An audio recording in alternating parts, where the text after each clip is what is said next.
Sullivan, joined, as always, by the former Tiger great Vic Faust. And Vic, it's not quite Missouri game week, but Saturday around this time, what will be on your television screen? We'll have College Game Day on.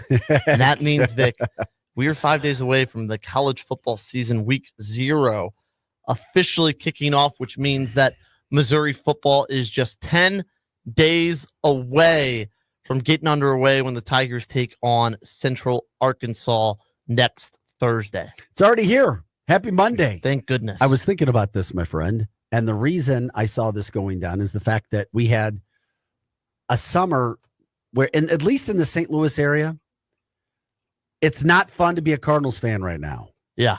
Okay. And lower expectations, kind of ho-hum. All right. Not a lot of excitement there. Our soccer teams, bad. I know I'm trying to be polite. Some Blues excitement, but we're still a few months away from that. And it's not Blues season. And I'm like, and then you've got a team in Missouri that has started to gain more popularity in St. Louis. Thank God, finally. 21 wins the last 2 years in the number 1 conference in America, and they're relevant. Yeah. And that is a cool thing. And now you've got them coming with some hype.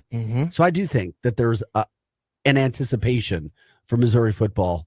And that's why I think people get excited. That's why I'm excited. Yeah. And next Thursday night, it's about on. And the fact that MIZ-ZOU came to St. Louis to practice this last weekend great. Got me even more excited. Did you attend? I didn't. I was busy. Yeah. And what I love is the fact that I think, the whole reason, not to jump in where we want to go, but they came to Lindenwood.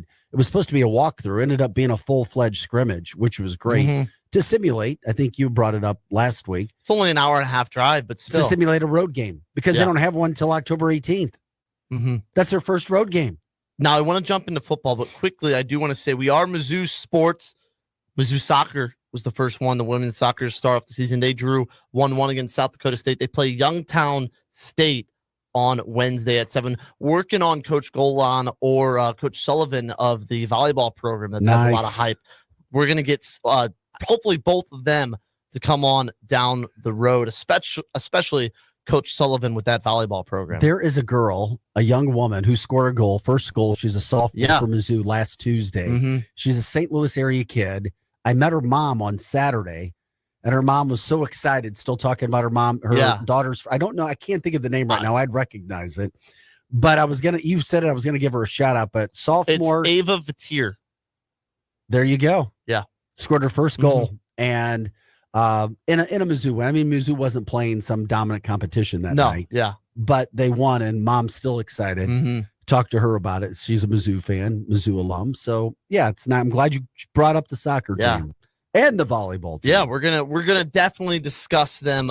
Hopefully get some representation from those teams as well on the show because they have done a lot. The volleyball program totally revitalized last season. MIZ-ZOU right here. Some sold out games. But let's talk about football. So they simulate that scrimmage. Now you have basically a game week. It's going to be a weird game week because what do you think? Preparation starts. Would you start your Monday on a Saturday now in a normal game week? Yeah. Is that how this one works? Well, it's easier when it's the first game of the year because it's a whole off season to prepare for the mighty Central Arkansas football team that's coming into town. What is their mascot? I'm pretty good at these normally. So they've already been doing all of that. They're the Bears. Yeah, they're more concerned with the body upkeep and keeping guys healthy than an O's from that standpoint. And Eli is, come on, this is Eli's 6th year already. He's one of the elder statesmen of coaches in the SEC already. He knows what he's doing. So in Eli, or Eli, as you say, we trust. He's going to be fine. He'll have the team ready to go. So too. And I think coming to Lindenwood was a really, really cool thing for them to do. I agree. And by all intents and purposes, in talking and reading with people that I know, the defense is dominating. The offense has their moments. and they're just hoping that they can figure out this quarterback situation, but they're not going to come in with one definitive guy the first game unless somebody were to get hurt or sick or something like that. It's just not going to. And I told you last week, if you're this close, this late into camp, you're not going to have somebody that's just all of a sudden going to be so much better than the other guy. So Missouri names 2 captains, Bo Pribula and Sam Horn, both captains. Wait a second. What? Both quarterbacks? And if you want to give your opinion on that, you can text in at 314-590-3770. I understand. Or call at 855-282-8255. We're live on YouTube as well, Vic. Lou Info on YouTube. Go to louinfo.com to watch that. But yes, so 2 quarterbacks. I was saying to you before the show, you have 9 captains. It's not like the old days where maybe 2 on offense, 2 on defense, and 1 special teamer. Maybe your long snapper was a captain. No, 5 most. Yeah, 5 at most. It's a little different, but having your 2 QBs, how do you feel about that? One space got wasted. Yeah, they did. But what if they're both captain material? But does it matter? No, it doesn't. And because you don't know who the quarterback's going to be, and you want leadership out of either one of them. So I get it. I understand it. Here's the other thing. It's also a position or an honor that was won or earned because of a lack of others deserving. They don't have any receivers that are going to be maybe Marquise Johnson. But he's still a little younger. Yeah. That's what I'm saying. And as an older guy, outside of the quarterback, they don't have it at receiver. It's not going to be Brett at tight end. So then you go to their offensive line. You've already got Connor Tolson and Caden Green as captains. Yeah. You don't have running backs that have been around for a while. So it made sense. You go back to the quarterback position. So maybe not earned, but at the same point in time, I understand why they use 2 quarterbacks, and we'll wait and see and it's also a sign that both will be playing the first game. And it's also a situation where neither one has differentiated themselves, which Coach Drinkwitz talked about after the scrimmage as well on Saturday. Yeah. I think the word they're both stressed maybe a little bit. They're both pushing. I mean, and you feel it. You feel the pressure. Without a doubt. I mean, we'll talk about that already. We've got a former teammate of mine and you talk about great, real great, Corby Jones. Revitalized Missouri. Mike Kelly made fun of me one day, and I love Mike because we're on the broadcast with Mike Kelly and John Cadillac. So I was color voice on the Tiger broadcast. And Donovan McNabb is the same age. And I said, what Corby is doing for MIZ-ZOU is every bit of good, if not more impressive than what Donovan is doing at Syracuse. And Mike goes, well, that's a big statement. And I'm like, yeah, because Corby is doing it with guys that are 1 stars, 2 stars. We didn't, I mean, from small little towns in Missouri that are just running the freaking ball all over everybody. So that's why and I've always given Corby that credit because what he stepped into, with all due respect, was a nightmare. And he showed Missouri. And we'll get into it. I don't want to get we'll talk to Missouri. We'll talk to Corby about the QB, about the situation. All the captains are, as we've mentioned, Bo Pribula, Sam Horn, and then joined by Connor Tolson and Caden Green on the offense.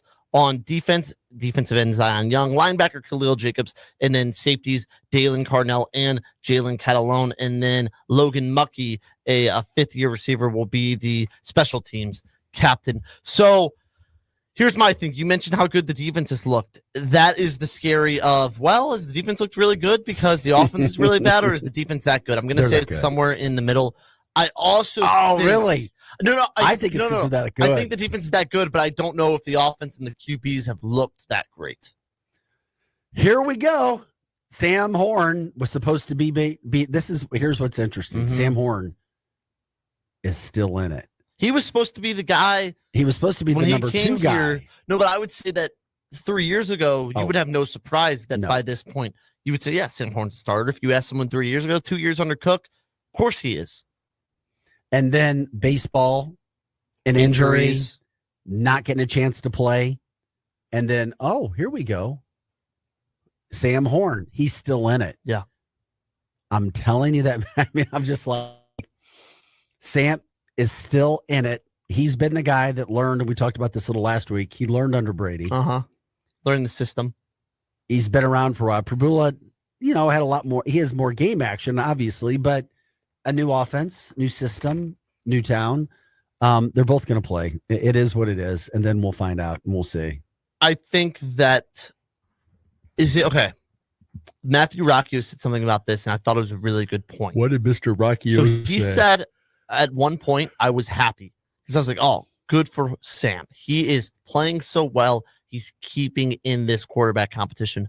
But now he said as time goes on, I've flipped and I've become more pessimistic because now I'm like, oh, no, this is still a quarterback competition. Yeah, exactly. That's my point. And he does not think, and I'm beginning to feel the same way. It's not because they're balling out. No. It's because they're, I think, both working through some growing pains and making some mistakes. 100%. That's exactly what's going on.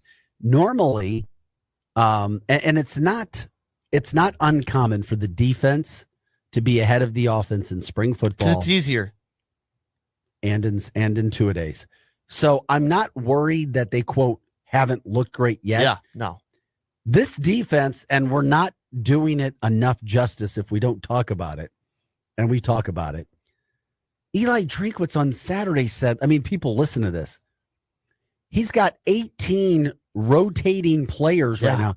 Missouri's the thing that separated Missouri from the SEC teams that we were so worried about. I don't know if we can go in, week out, and play with them, was depth.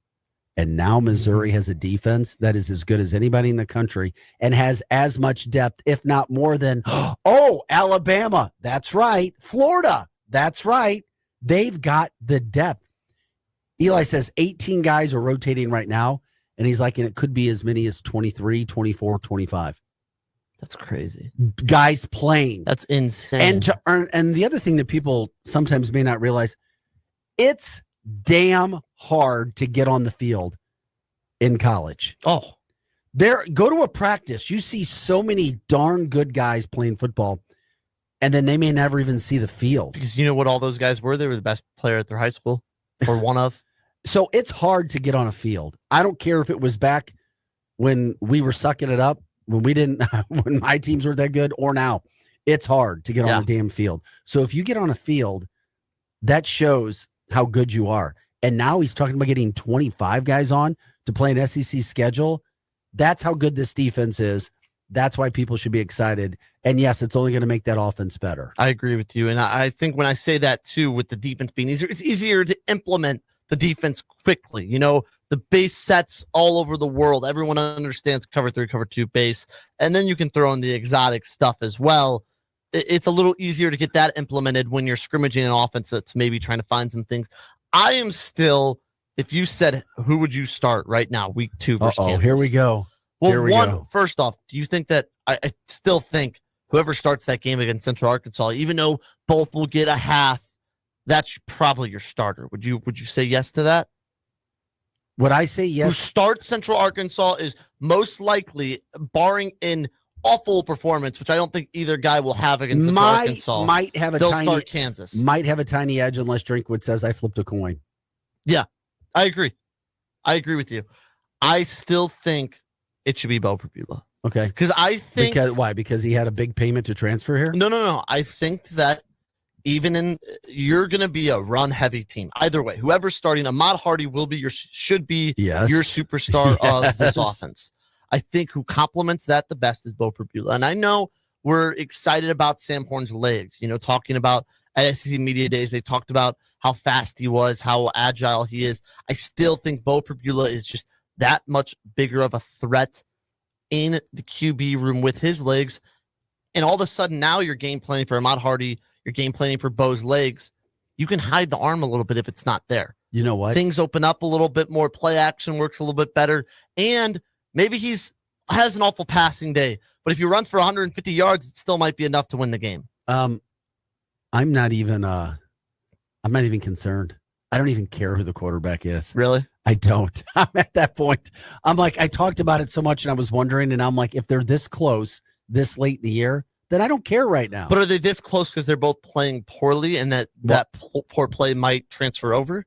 Whatever the case is and why they're there right now, the last quarterback battle we had, as we know, with Brady and Sam, it sounded a lot like this. You know that. That's how I've been feeling. And I've said the whole time, I think it's still smoke and mirrors. And I look at what they have. I'm not concerned because when you talk to players, the players, when they talk about it, they both say, yeah, they're both good. Yeah.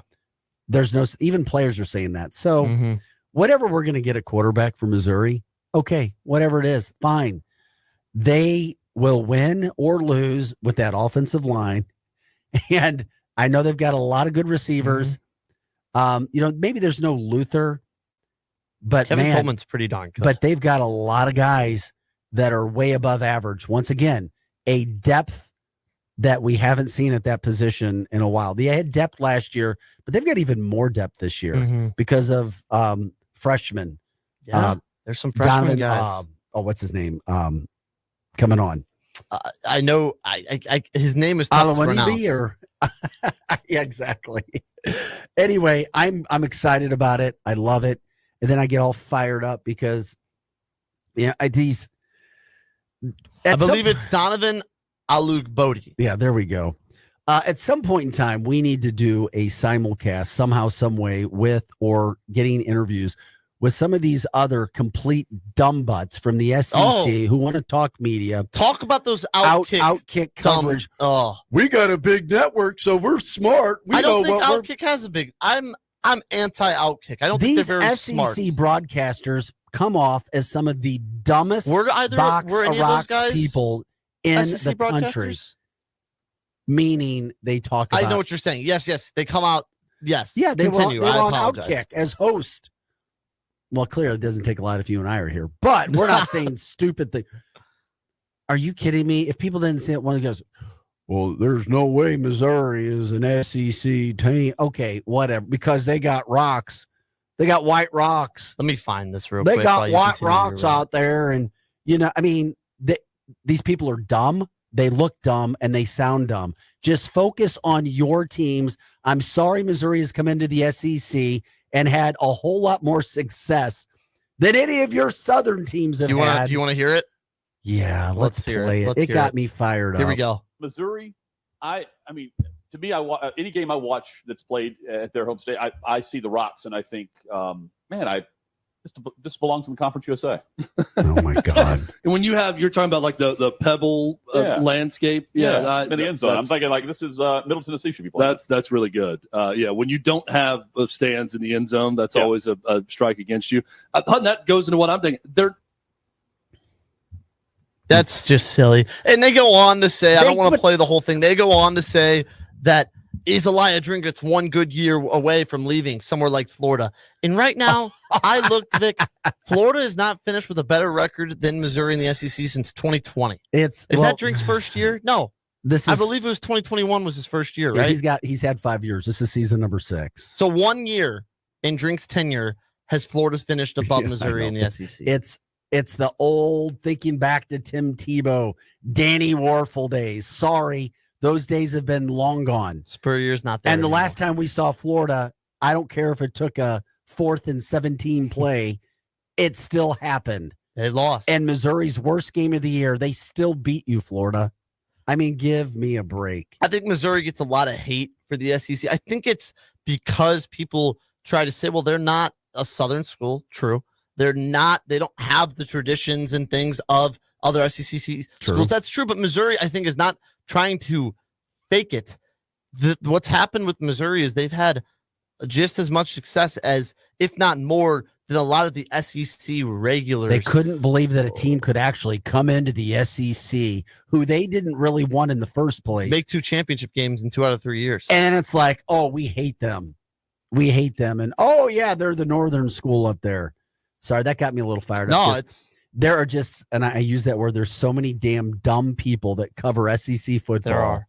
And I'm like, let's go. Let's talk. Let's talk records. Let's talk facts. Let's talk stats. They're big rocks, by the way. It's a tradition, the Rock M. It's not a pebble. Well, the Rock M may be going down a little bit with the new stadium renovations, which look great, by the way. Now, I want to move on. I know we're angry. I want to talk about some former Tigers.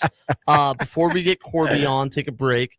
I want to talk about a couple guys this weekend. I'll give you some stats, and then we'll discuss it. Theo Weiss, 2 touchdowns, 4 receptions, 49 yards after he had a tough day in his first preseason game. Got a lot of targets. Could be fighting to make that Dolphins team. Probably can play some special teams as he's well. Right on the edge. I think so. Cody Schrader, 13 carries, 48 yards, 2 catches for 34 yards, 3 kick returns, averaging 24 yards of return. Straight dog right there. Pretty good dog. there. Pretty he good. Just gets better and better. And on top of it, as I pull this up, Luther Burden had another nice day for the Bears. He had 3 receptions, 49 yards, and just a few drives. You know what else I saw Luther do? He looks pretty good, Vic. Luther blocked. Yeah.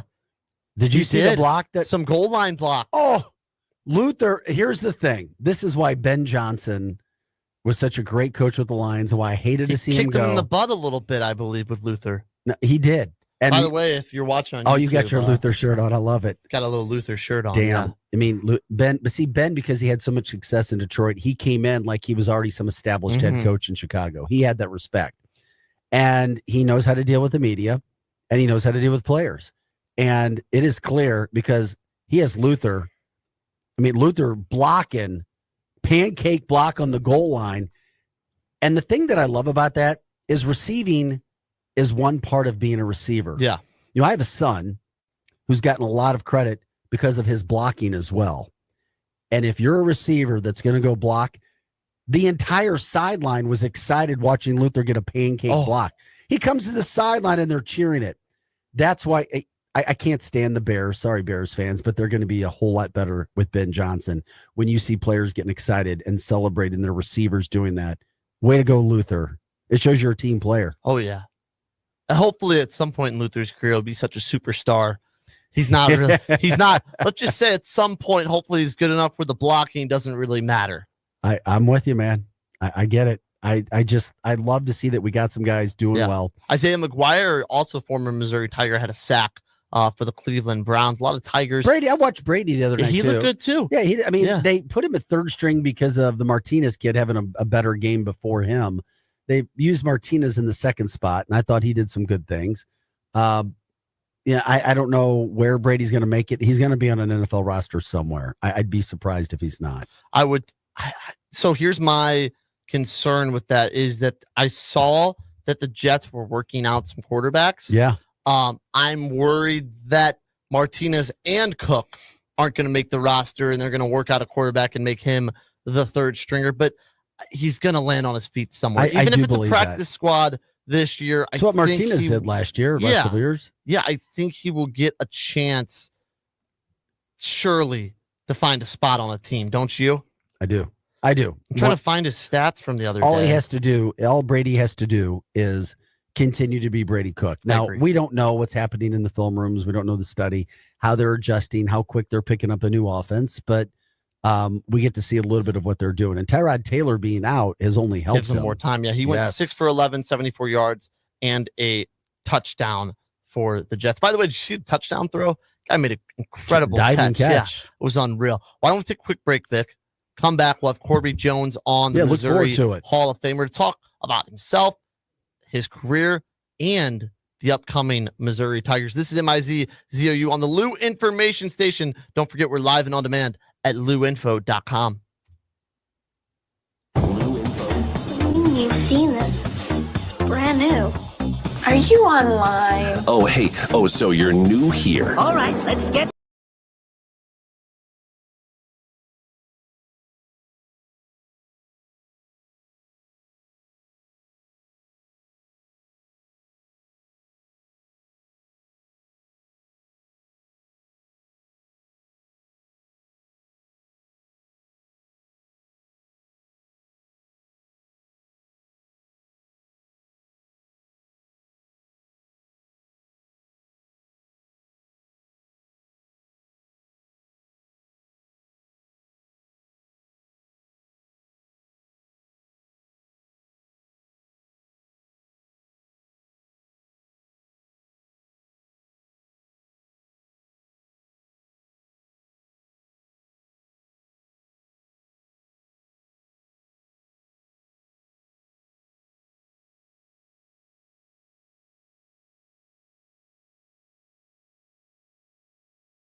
the backfield and those guys on the line certainly were.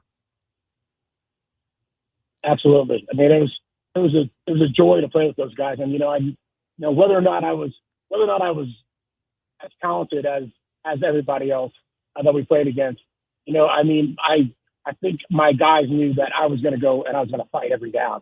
From first day 95, my first game up at Nebraska. My first collegiate pass was a pick, and I think we got beat like 55-7 or something. I was in the huddle. Oh yeah, I know. Coming out of the end zone, Coach Smith didn't want to start me because he didn't want me to have to go. Didn't want me to have to face all that pressure coming out of the tunnel. Yet he puts me in to start the second drive, and we're coming out of our own end zone on the 5-yard line. So come on, man. Not only that, hey Corby. Not only that, Nebraska won a national title that year. They were pretty good. They were absolutely loaded. And this is another reason, Corby, and I'm not blowing smoke. I'm legit, and I've told you this personally. It's another reason why, and we'll get your opinion. Because Grant, you're gonna love this too, because I've talked to Corey about who he thinks was the best Missouri quarterback today, which is a great question for a guy like Corby. And it's difficult to tell those questions, in my humble opinion, and answer them because you have to look at all the factors involved. And that's what I led in with his intro with Corby. Those are the kind of things Corby had to deal with. Oh, yeah, you're going to make your first start at number 1 Nebraska on the 5-yard line. Hey, Vic, on the side real quick. I got a bunch of friends who are Nebraska fans, and they said, oh, you played, younger guys. Oh, you played against Nebraska? I said, yeah, I played against Nebraska. Not those dudes that thought out that dressed up as Nebraska now. Exactly. You played against the real deal. No, it was you had pro guys up and down the defensive line. You had guys that could have been in the NFL. Grant Wistrom, Jared Tomich. These are guys that we're facing at tight end going, are you kidding me? He was on the bench, Vic. Yeah. He was second string. He came in though. Now, Corby, I want to not to bring up the bad memories that Vic did earlier, but in that flea kicker game, you had one of your best games maybe as a Tiger, 233 yards passing, 3 touchdowns, 100 on the ground, and a touchdown. You remember from that night at Faurot Field where you guys were maybe a bad call away from knocking off the number 1 team in the country. Yeah, I won't say it was a bad call. It was a lucky play. Yeah, an unfortunate break. He caught the ball. Sheldon Wiggins. I don't know if he can spell flea kicker. I know that he claimed that he intentionally kicked the ball. Liar. So he's flailing around. He's flailing, trying to keep it alive and trying to get to the ball, and after he's getting hit. So it happens. And Davison made a great play. It was the funniest thing in the world. Because that's the only game I can say in my career that we lost that I didn't cry after, because I don't think there's anything else I could have done. No, there wasn't. Only game in my career. Only game in my career I can say that. Corby, do you remember a play happening on defense where Steve Erickson intercepted a pass and they rolled it incomplete, but that would have ended the game? Oh, no. That wasn't Erickson. That was Al. Oh, it was Al. Okay. That was Al. And it was a clear interception. It was incomplete. No, it was incomplete. I thought watch it was again. No, watch it again. It was incomplete. Okay. I have studied that game. I bet you have.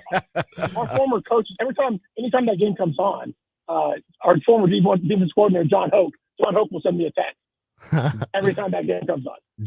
So then what do you remember then from being in that crowd and that atmosphere of, as you were saying, the things didn't go your way, but playing so competitively? I remember knowing that once they made that play, once that game got to overtime, knowing that our chances were going to be limited. Because, they were better than us. You don't take a team that's better than you to overtime. Correct. I remember that. The biggest thing I remember is our first coordinator, Jerry Burnt, God rest his soul, rest in peace, Jerry, but he called the best game he'd ever called. I agree. Everything he called was right on. Granted, I had to make a couple plays because we couldn't block some of those dudes, and I don't blame him. The NFL couldn't block them. but everything he called was right on. And we called a timeout. I can tell you exactly. Minute 17 on the clock. You have the ball. 3rd and 3. And we call timeout. I go to the huddle. He gives me a check with me. one of the checks is if they come in a bear front, my check is run the option into the boundary. And I hated that check. I hated it because they were so fast and they could move. Yep. And if we missed one block, I didn't have room to outrun anybody because I'm trapped on the sideline. So sure as heck, they come up the bear front, I check, run rocket into the boundary. And I just didn't feel good about it, but I thought he had seen something that I didn't see, or he knew something that I didn't know, and because he called such a good game to that point. So, but sure enough, I mean, I would have done something. I would have given me a run pass option into the field if I had checked that. That's a great insight. It is. So, Corby Jones, a former Missouri great quarterback. I've asked you the question before. I'm curious. Your mind has changed. We talk about great quarterbacks, and there's been a good stretch of quarterbacks at MIZ-ZOU. Is it possible for you to say who you think has been, since you played, the best quarterback for whatever reason you may say? I don't think there's any doubt. And I'm saying college quarterback. I'm not talking NFL, just college quarterback. I'm telling you, there's no doubt that Chase Daniel is the best quarterback ever to play at Missouri. I mean, there's no doubt in my mind. I mean, I would run because there's not as much film, I would say the only competitor would be Phil Bradley with that. The only competition would be Phil Bradley and Chase. Phil Bradley's a 4-time All-Big 8 player, 2-sport athlete, and playing, I mean, just could do anything. I mean, could run it, could throw it, could do whatever he wanted to do.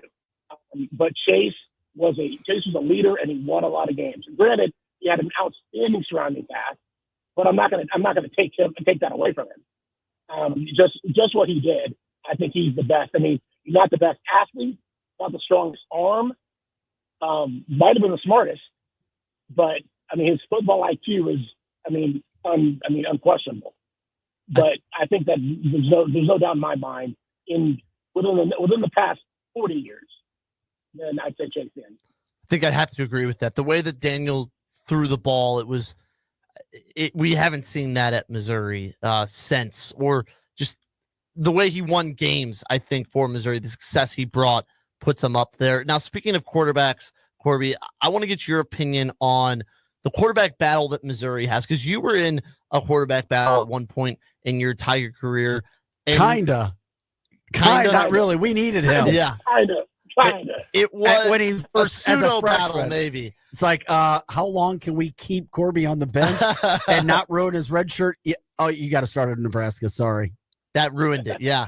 So then now on top of the battle going on, both are named captains. How do you deal with that as a QB?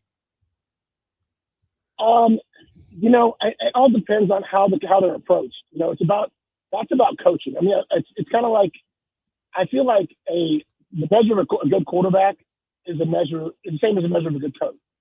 How well can you motivate the people around you to play for you? How do you get the best out of the people around you? Mm-hmm. So I think how they're being handled is a big question, and I don't have an answer to that.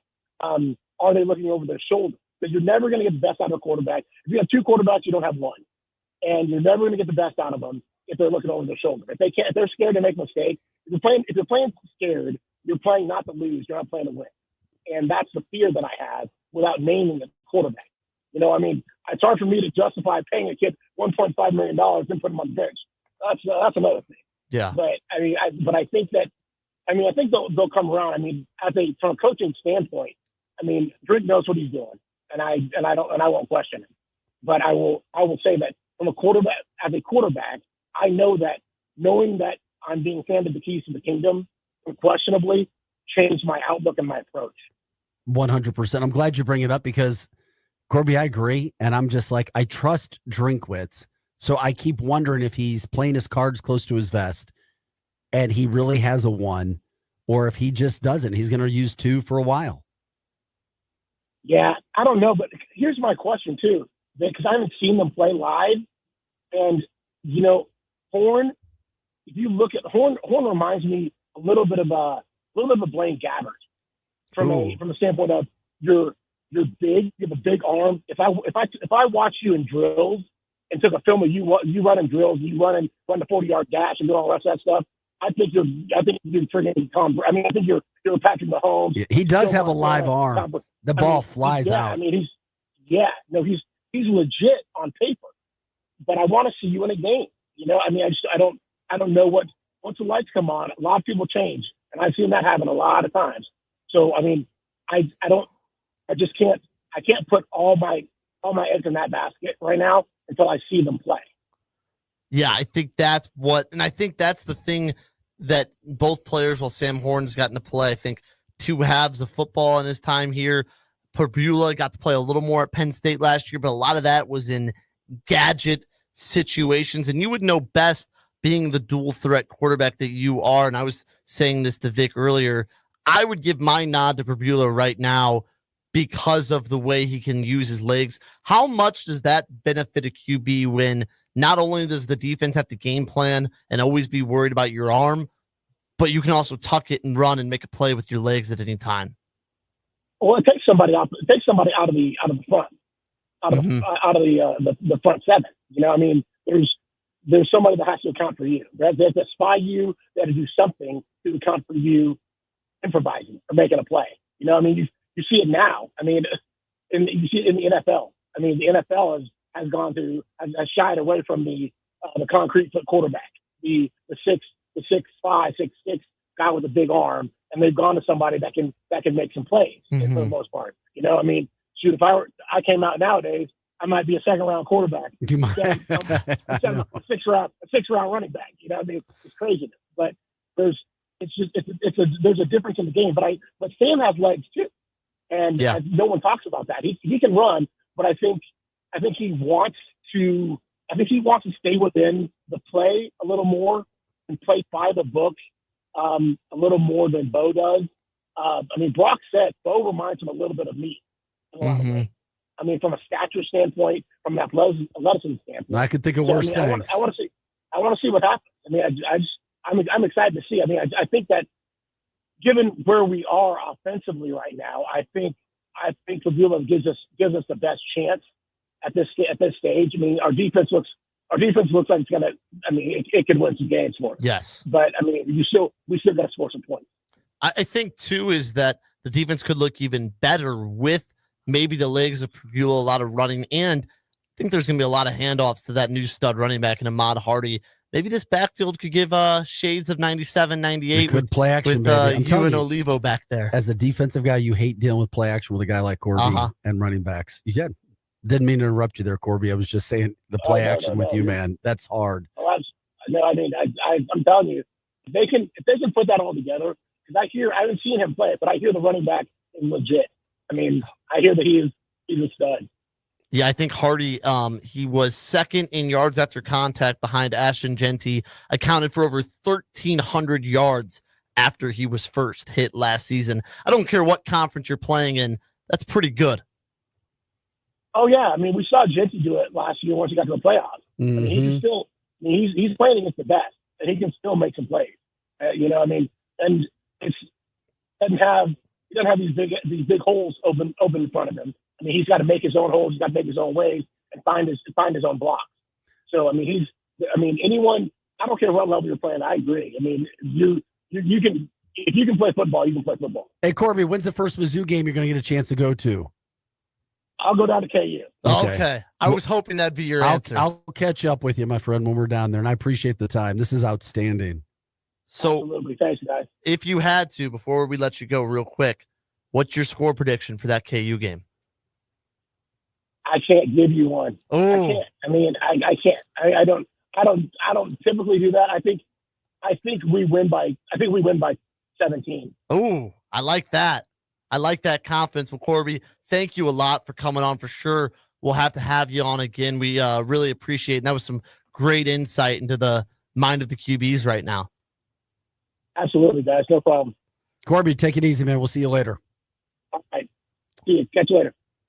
It's Corby Jones, Missouri Hall of Famer, a dual threat quarterback, starter for the Tigers, revitalized the program. He might have been an honorable mention All-American too. I believe he was also scholar athlete. Yeah, his on senior top of it year all, too. Yeah, I'm telling you, he came in. We're at Nebraska. The place is freaking jumping. It's insane. That's when they actually sold out their sellouts. Yeah. I mean, Corby got put into the worst situation ever. And he was polite to me. We're at Kansas. The only ball I ever dropped. We're playing Kansas. Only one? He threw it to me, and I turned my head before I had it because I saw about 30 yards to the end zone, and it went right through my arms. And I think it was the next play or 2 plays later, we threw an interception. We freaking lost that game, and I blame myself for that. What year was that? 94. Oh. 94, 95. And I'm like, oh, no, 95. It was 95 that year. And I'm like, Corby, I'm so sorry. It's like he hitched. And I'm like, come on, throw it. And then it was all on me.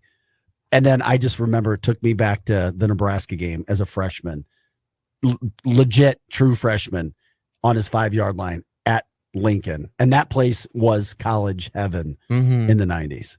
So what an incredible career he had. And it's great to hear him talk.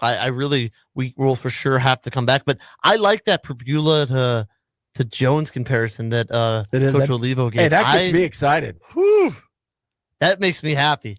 And Pribula's thrown a fair amount of passes already too in games. Yeah. So if Brock's saying that, then that's going to be your starter. He knows. So you would say right now? I'm saying that Pribula is going to start that game. He has to. I think so too. Unless there's a mental thing that he can't get over. I think that he will start Central Arkansas, and unless something happens, unless he throws 3 picks in the first half, and it's like, oh boy, that's not going to happen. No. I know that, but I'm saying something would have to go very wrong. Yeah, I hear you. I think then for Drinkwitz's mind to be changed by week 2. Gotcha. I'm so excited. I know. I'm so excited. 11 a.m. Saturday, we got football over in Dublin. Love it. The next Thursday, football. Thursday, Friday, Saturday, Sunday. Did you know the next week? Thursday NFL, Friday NFL, Saturday MIZ-ZOU KU, Sunday NFL. Woo! We're ready, baby. Beat it. Bring it on. Another great show. Thanks everyone for listening. Vic Faust, as always, great. Thanks for coming on. Thanks for helping us get Corby. Absolutely. That was a great interview next week with Corby Jones. Next week, fingers crossed for Chris Trevino. Yeah, we got Chris Trevino. We've also got another former Tiger if we want him to. I'll talk to you about that off air. That's a little tease for next we week. This is the Lou Information Station. I'm Grant Salzman. You were listening to MIZ-ZOU. Stay tuned for Charlie Tuna and the Posse coming up next. You've been strong forever.